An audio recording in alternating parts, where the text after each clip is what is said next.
And we, on this special event on global data sharing, will be looking for effective investigations and prosecutions in match-fixing cases. We call it taking it from the locker room into the hands of law enforcement. Organised criminals take advantage of illegal sport betting, massive amounts of money in sport betting, and they are trying to corrupt players, referees, administrators and umpires, for instance.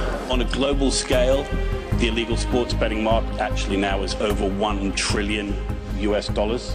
Match fixers are very good at finding those players as targets who will both have a resentment that will encourage them to get their own back and need the money. We have to inform. We have to support the players. They need to be strong and say no to match fixing. And that educational platform is fundamental to the success, and there can be no more important objective, ensuring that athlete understands what integrity of sport means. We need an international framework that empowers effective prosecution against match fixer and transitional organized crime. Working together, I am confident that we can help to stop these criminals and promote the integrity in sports. A multi-stakeholder and a global approach is not just necessary, it is urgent and vital.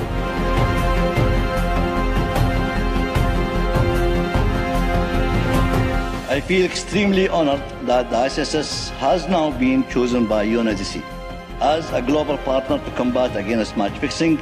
This is an important recognition of the work we have conducted so far. UNODC and ICSS together will produce a manual and resources that will support prosecutors and law enforcement agencies in their effort to fight match fixing. This agreement will consolidate, develop, and further our cooperation with ICSS to stop match fixing and illegal betting, as well as to use of this money for money laundering, corruption at major sport events, with particular focus on capacity building and the development of technical tools. The UNODC agreement is a very important one to us. It'll help us manage the legal issues that come across in a concerted effort we're taking to protect sport from the infiltration of criminality. It's not our aim to look into the lockers, but it's our aim to look at the organized crime networks and together with the law enforcement dismantle them as efficient as possible.